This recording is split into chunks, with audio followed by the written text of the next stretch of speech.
Hey there, all you Four Bro Radio Show fans. How you guys doing tonight? This is J-Mac here with you. I'm joined by the normal bros tonight. No Sarge sighting yet, hoping that that'll be soon. Things settle down for him a little bit, and he'll be back on with us. But for tonight, like I said, I'm J-Mac. I am here with Double Dirty Big B. What's going on tonight, brother? Oh, just got off of work, avoiding getting slapped, unlike some people, but we'll probably talk about that in a little bit.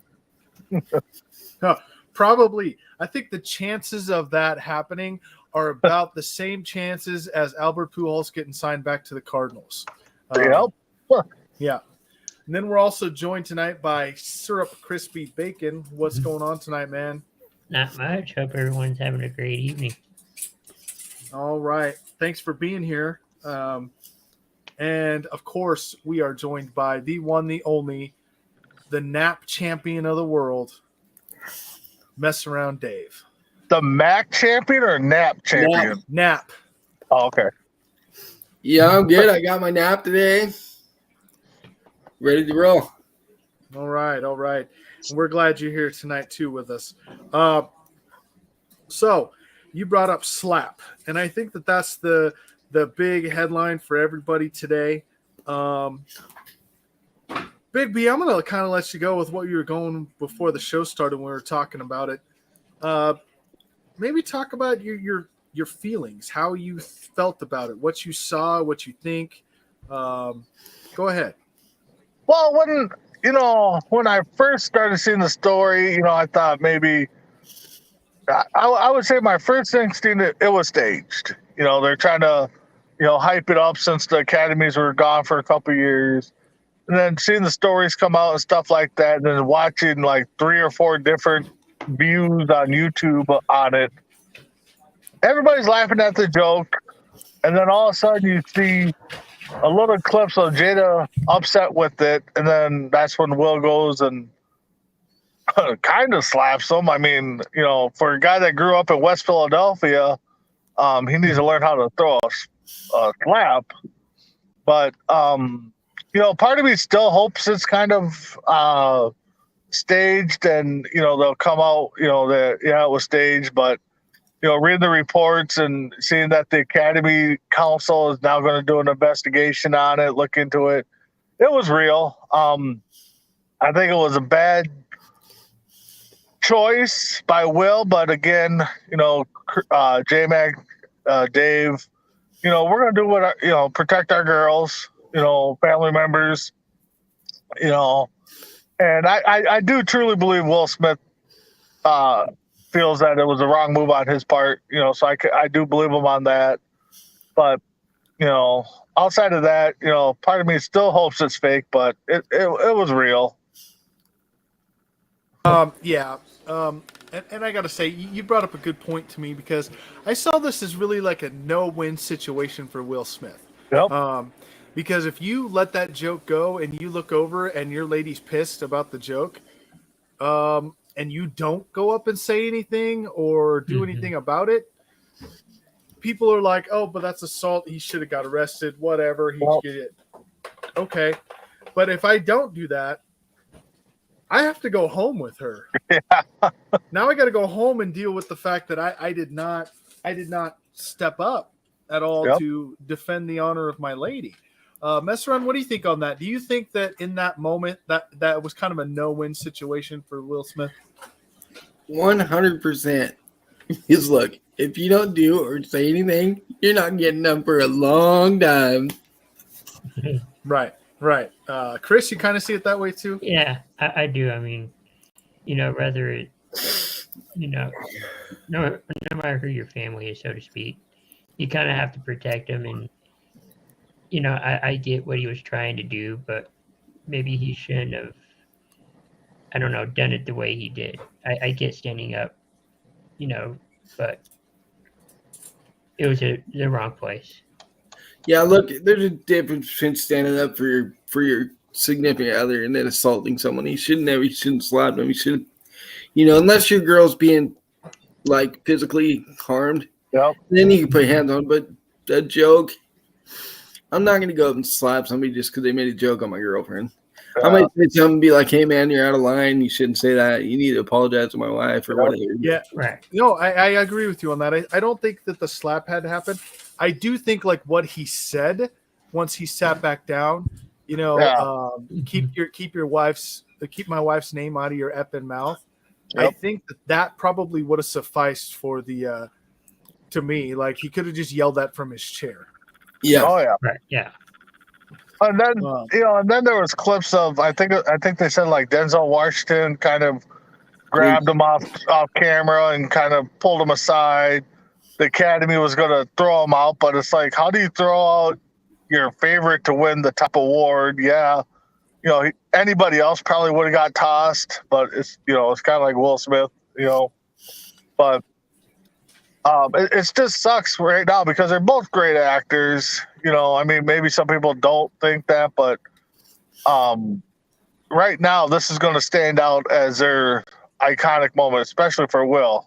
He can go on and make great movies, but go be like, yeah, remember that one time in 2022 when he slapped Chris Rock on stage? I mean, so For sure.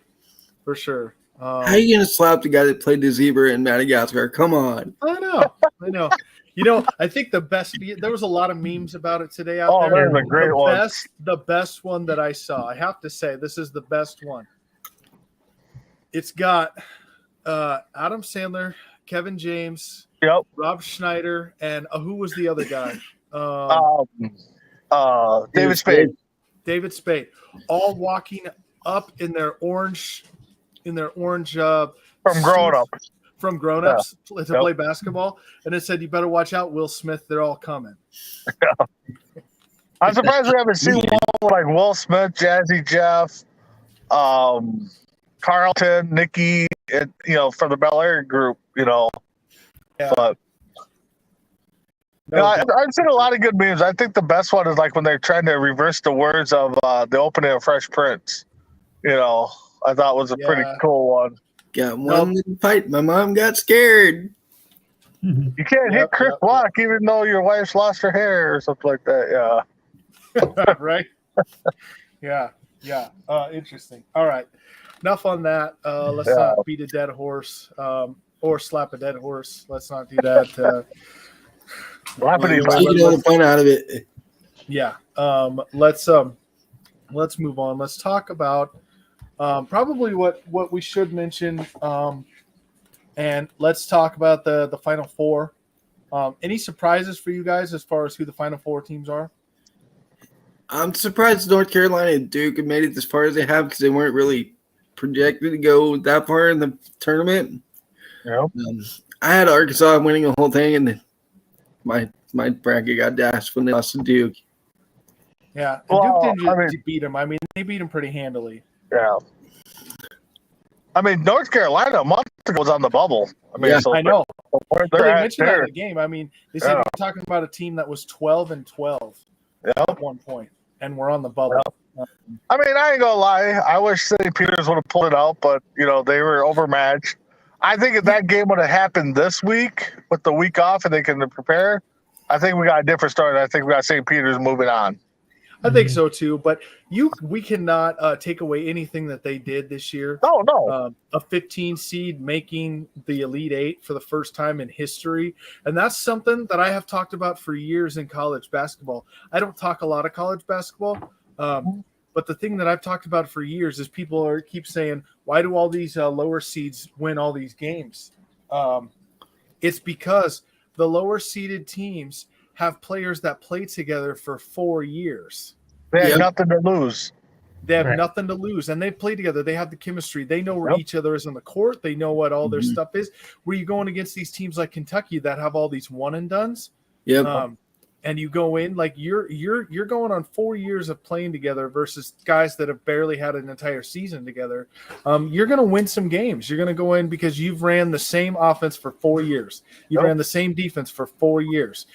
You know where everyone's supposed to be. You know how to do all of it. And so definitely that's why you see these lower seeds winning games. And let's not forget that every year, correct me on this, mess around, and Brandon, if I get this a little wrong, but I believe every year now for the last 15 years, a 12 seed has beat a 5 seed and an 11 seed has beat a 6 seed every year for that many years in a row, I believe. You're probably right. There's upsets every year. I mean, I'm just saying, when does that not become an upset anymore if it's happened how many years in a row? Yeah. Right. Well, it's picking the right upset. I mean, it's picking the right 11 seed. It's picking the right 12 seed.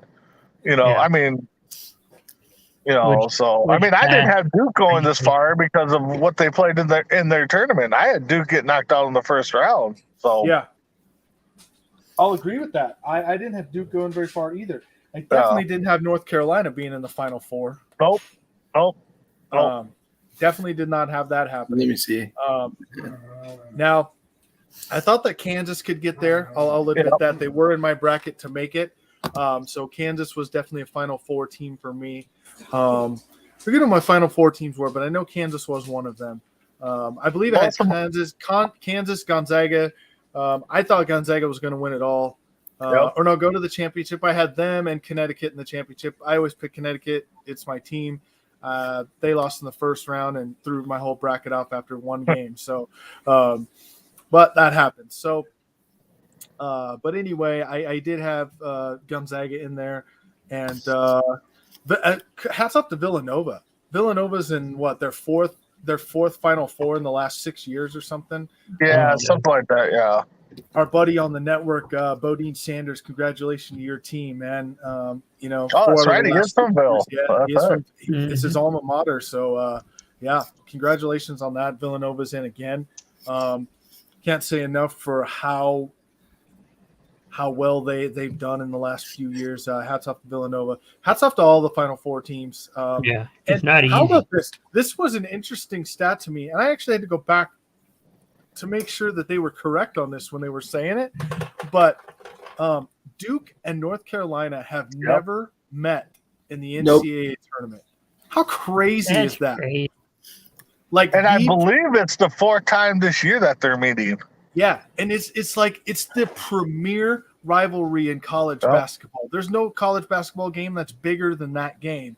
Duke versus North Carolina, and they've never met in the NCAA tournament. That's just. They're meeting for a spot in the national championship game. How does it get any better than that? And it's Coach K's last season, and he's getting to go against his biggest rival in the Final Four for a shot at the national championship. There's no better scripted Hollywood story than that. Facing Coach K is scary because it's his final year. He's going to go all out. Well, and that's the whole thing. He's facing his bigger rivalry,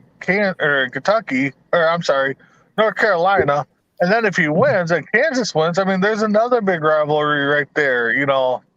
I mean, not big as North Carolina, but I mean, Kansas still big. But I had to look it up too because I'm just like, you can't tell me these two teams have not ever faced in the NCAA tournament. As many times as they've gone there. And they haven't. It's crazy. No, I know. It's crazy. So I just looked at my bracket, and I actually had two of the 4 teams right. I had North Carolina and Kansas. I had nobody. I know I have one so far. Yeah. I might have Kansas in one bracket, but I had Gonzaga, Arizona, in most of my brackets, I think it was. And my other team was a couple. The other two teams I had was Arkansas and Illinois. Yeah, what happened to Illinois? Never trust a Big Ten team. I know. You can't trust a Big Ten team. Just like in college football, you can never trust a Pac-12 team ever. Yep. It's the same rule. It's the rule in college basketball. Never trust a Big Ten team because they'll let you down every single time. Yep. It's kind of like trusting the Cowboys in the NFL. You just can't do it. I knew that was coming. But no, I mean, J-Mac's right. I mean, they talk about every year Big Ten. They send 7 teams to tournament. They're going to be a powerhouse this year. And by the end of the first weekend, there might be 2 teams left. I mean, so yeah, you can't. I was going to say, just remember, don't pick a Big Ten team in your Right. bracket. But it's hard because the time you don't pick them, you're going to get a Michigan State or a Michigan that's going to, just roll, Yeah, it's true. It's true. Think about this real quick before we take a break for our little ad break. Think about this last thing. So, of the Final Four appearances that are being made, North Carolina and Duke. North Carolina is in their 21st Final Four. How insane is that? 21 times they've been in the Final Four. Duke, I don't know overall. I have to look up overall, and I should have done that before the show. But Coach K is coaching in his 13th Final Four with Duke. 13 times he's been in the Final Four. That's insane also. And then Villanova, again, 4 of the last 6 years. And then your other team, Kansas, how many times have they been in the Final Four? It's got to be 15 or 20. So you got 4 teams that have been here a lot. So they've all been here. No matter what matchup you get in the national championship, it's going to be teams that have been here already, and they can handle the big stage. I think they said that between the 4 teams, this is the most Final Four appearances that has ever happened. Outside of you adding UCLA into it, I think these are the top Final Four teams combined. With appearances. Wow. It's crazy. Yeah. All right. Well, when we come back, we're going to talk a little baseball. We're going to go into some free agency in the NFL and upcoming look at the draft, and then we'll get to some rapid fire or maybe some trivia questions. We'll find out. We'll be right back after this quick ad break.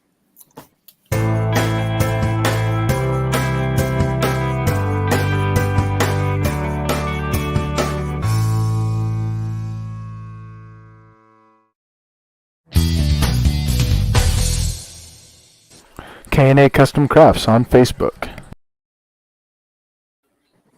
All right. Well, thanks for those, Chris, and everyone watching and listening. Don't forget that that's how we make our money. No one likes ads, especially us, but we have to roll them to keep this program going. So please check them out. Help us out. Help them out. Let's keep bringing this to you every Monday and Friday. So we said we're going to talk some baseball. Has anyone gotten to watch any spring training games at all? No. Nah, just some highlights. No. Yeah, they don't I'll really tell you, I heard air 'em something here. really interesting, and this one involves Big B.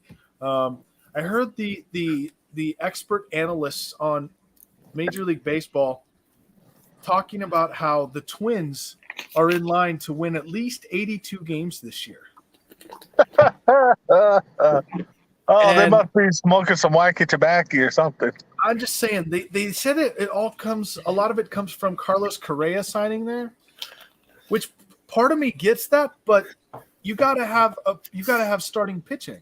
And unless Correa's gonna start pitching, I mean, I can't name more than 3 starting pitchers for Minnesota, and I would probably struggle to mention 3.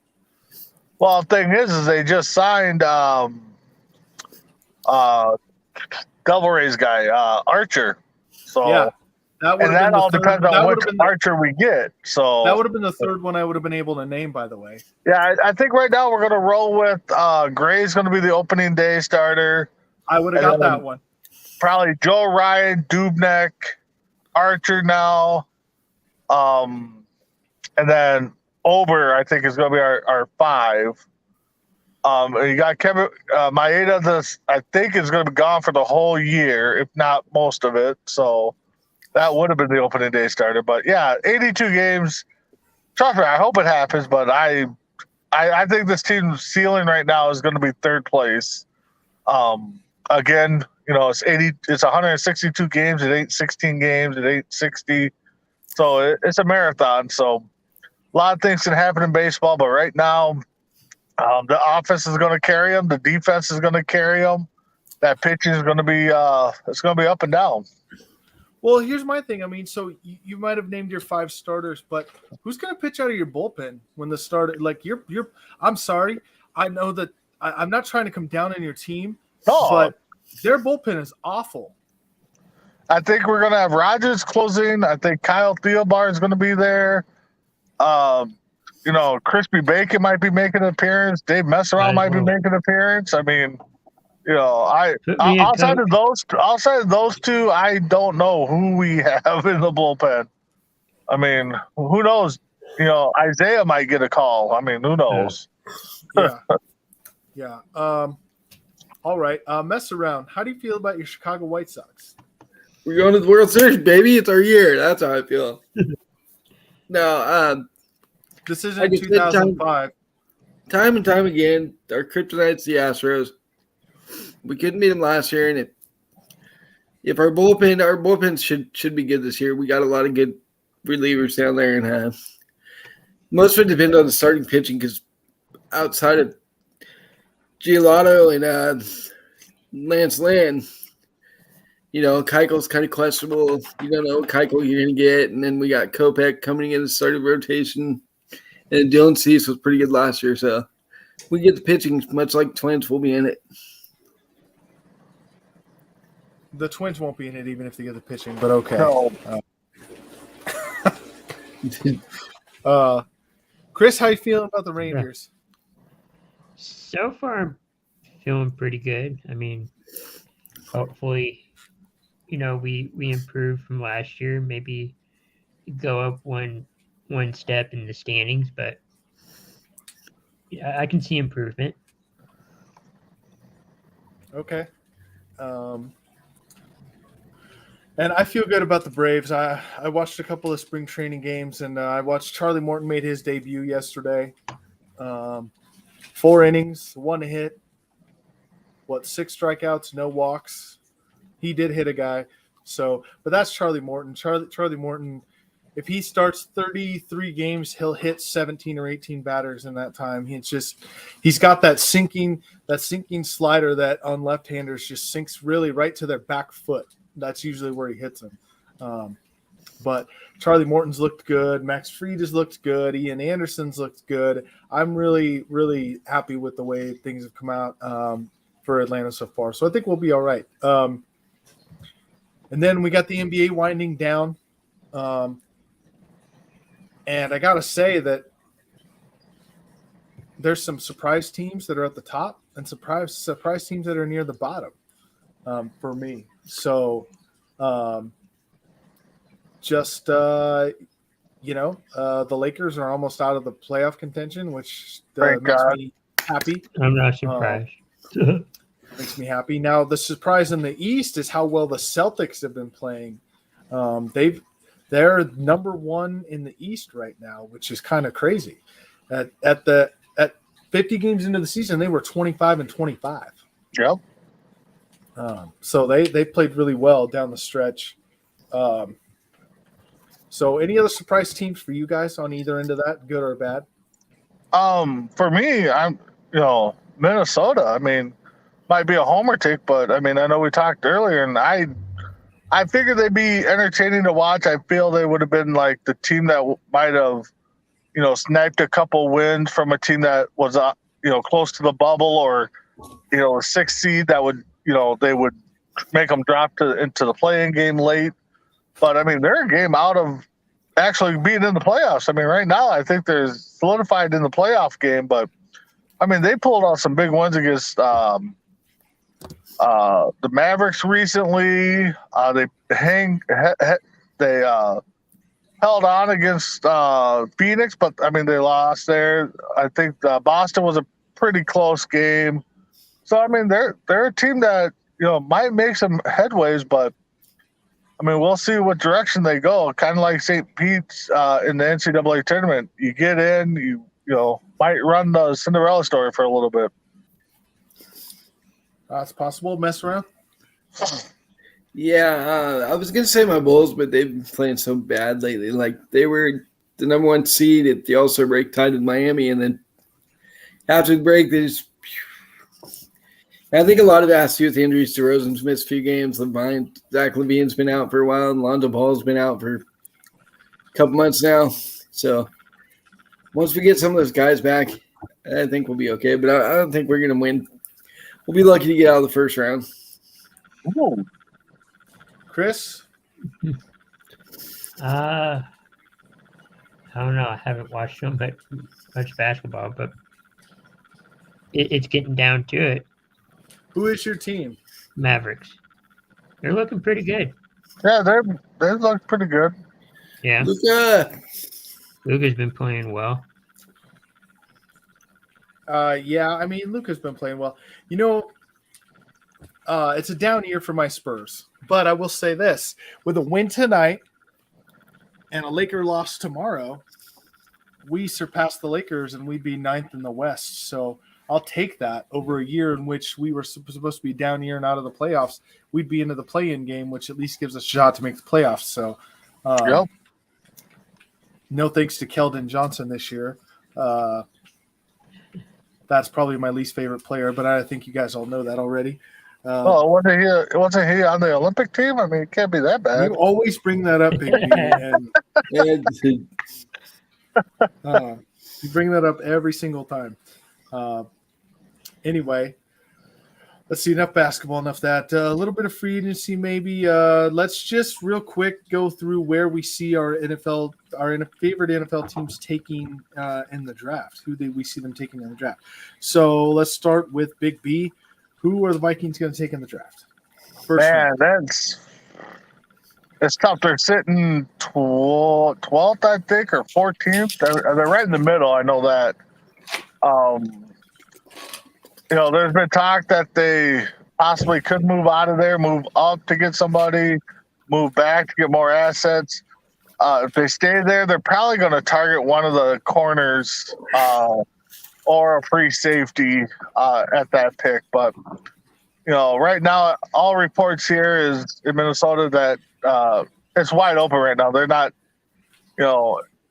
they could move either way. But, with the new regime, we don't know, what their pattern is right now. So if they stay there, look at them getting a defensive back.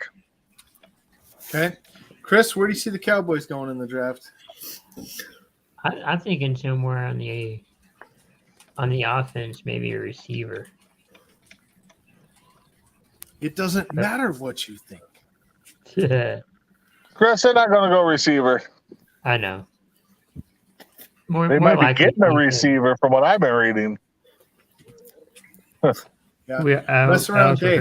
So move to the mess around, first Dave. round. I have to tell you, I don't know what it is about being a Packer fan and always connecting with the Chicago fans. I have no idea how this happens because I was talking to a guy at work and he's talking about the NFL and I'm like, oh, who's your team? He's like, the Bears. And I'm like, of course it is. Of course, the guy that's talking to me about the NFL has to be a Bears fan. It always happens to me. But here's his take, and tell me if I'm wrong. Tell me if he's wrong on this. He said what he's sick of hearing about as a Bears fan year in and year out is we won the offseason, baby. We won the offseason. And every year they say we won the offseason should just go 7-9 or 8-8 or 6-10. Well, since when have we won in the offseason? I can't recall. The only Khalil Mack, when we traded for him, that was probably the season we won the offseason. But other than that, I can't recall the offseason which we won the offseason. What does the winning the offseason get you? What kind of trophy is that? Exactly. That's kind of his point. Is like you get like, oh, we did this in the offseason and this, right? Just to go 8-8 again. Awesome. That's why I'm kind of liking this new direction that the new GM Ryan Poles is bringing. Like Ryan Pace would have gone out and signed the big name guys and got the overpaid for guys. This new guys like we're going to build through the draft. We're not going to make any splashy signings. We're going to tear it down and build it back up. You know what? Sometimes that's what you have to do. I like the ways he's part of one of the Bears groups, and every single fan bitches and complains about how we're not signing this guy or that guy, and like it doesn't make sense to sign this guy. We're rebuilding. Yeah, Right. True. True story. True story. But I think the Bears, we desperately need receiver help, and I think that's where they go in the second round was receiver. Okay. Well, where do I start with Green Bay? I'm going to make it short. Where do we go in the draft? If we know what's good for us, we go linebacker, defensive line. That's just what I think. We brought back Devondre Campbell, which is going to help at linebacker. We brought back Rasul Douglas, which is going to help in the defensive back regime. We don't really have a wide receiver, but I hate taking wide receivers in the first round. They never work out in the first round. No. And so Kevin White, anybody? we don't need to take a receiver in the first round. We need to wait on that. So I hope we go linebacker or defensive lineman. That's just me. They probably won't. We'll probably draft a freaking quarterback again. That would just be awesome.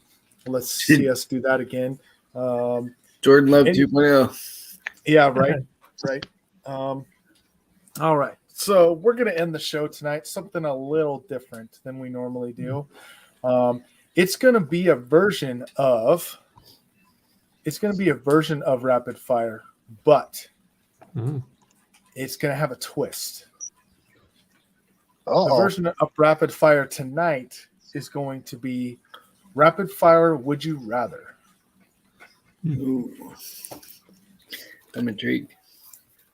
Yeah. So with the would you rather for tonight, let's start with crispy bacon. Let's put him on the spot first thing. Do it. All right. Okay. So your rapid fire would you rather question is you have the option of knowing your fate, exactly which age and how you're going to die. Okay. Mm-hmm.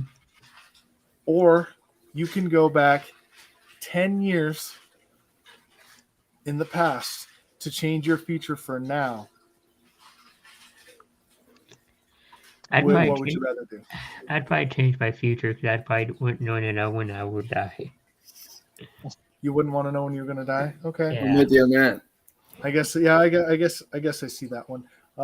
Your second would you rather question is you sign up for an online dating site, okay? You go on the first date. Swipe right. Things are going right. Things are going great. You swipe right. Everything's going good. Now, you also have an ex who texts you during the middle of the dinner, okay? Says they want you to come crawling back. Now, here's the catch. Would you rather stay on the date knowing that this person could be related to you, or do you go back to your ex?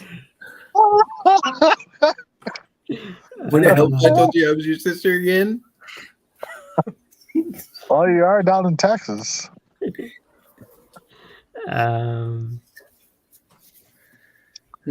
Probably, probably go back to the ex. I don't.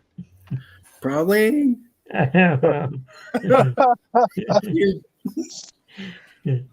Okay.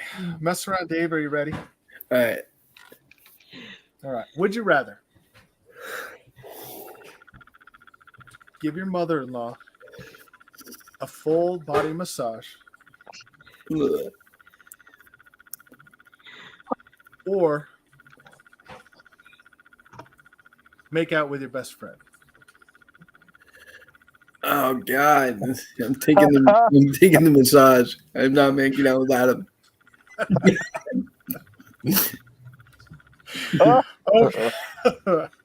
Oh, your second would you rather? Whew, that was a good one. Would you rather go grocery shopping with your significant other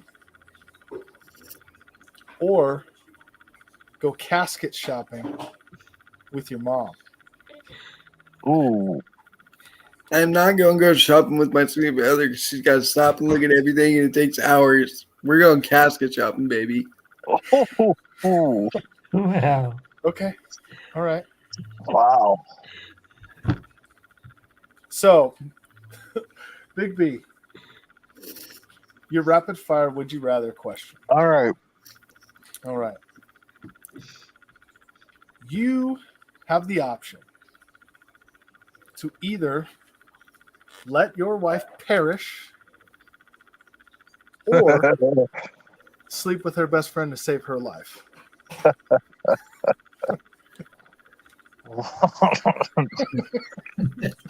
What day is this happening?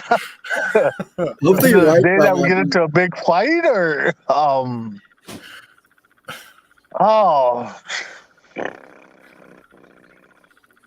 God, that's tough.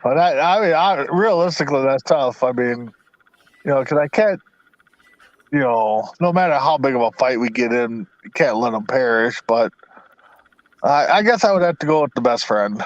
I can't believe you slept with my best friend that saved my life, you piece of shit.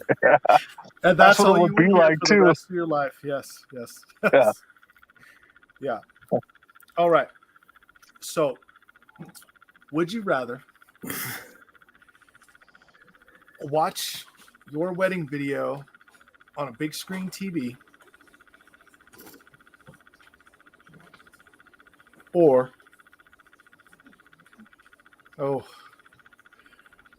I got to make this one good. Or you can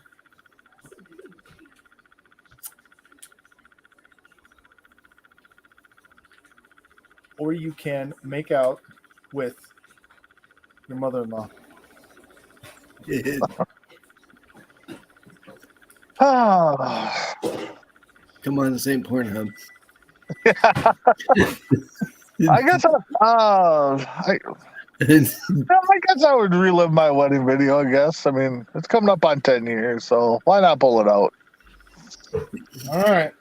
Now let me tell you why I asked you that one is because I saw this thing it was a meme, and I saw it, and the woman comes home and asks her husband, if you could get a 90-inch TV and watch one video only, what would it be? And he said that would be the 1999 cinematic classic, The Mummy, with Brendan Fraser and Rachel Wentz.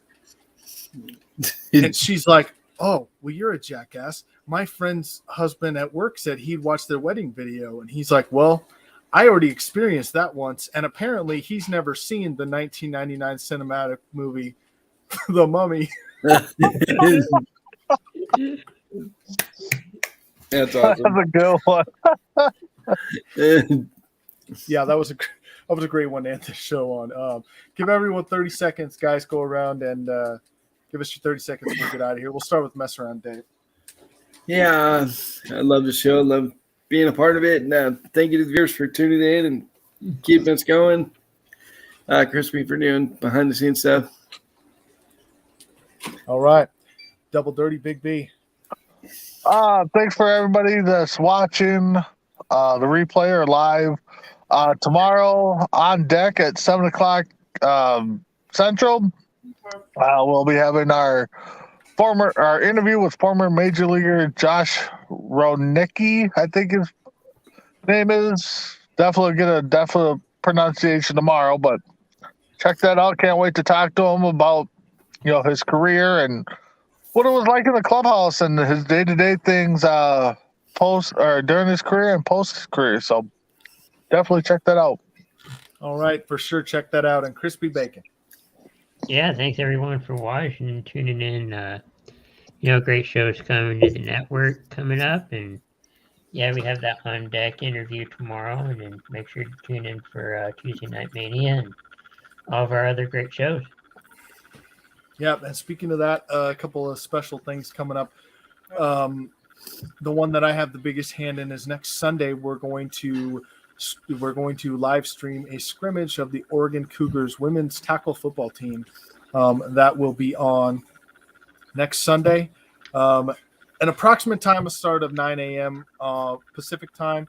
Not exactly sure when they'll get started, but that's when we'll be there and getting set up and starting the live stream. So hopefully we'll get that going and it'll be a good time. So please tune in for that. That'll be coming up.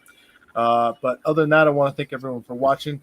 Lifelong dreams being lived in front of your very eyes. We could not do this without you. As always, stay crispy, as John Alcorn says. We want to thanks for him tuning in and commenting on the show. Great things coming from John Alcorn as well. Catch us on YouTube, Facebook. Catch us on Anchor, anywhere you get your podcast. We will see you all very soon. We'll see you all on the other side.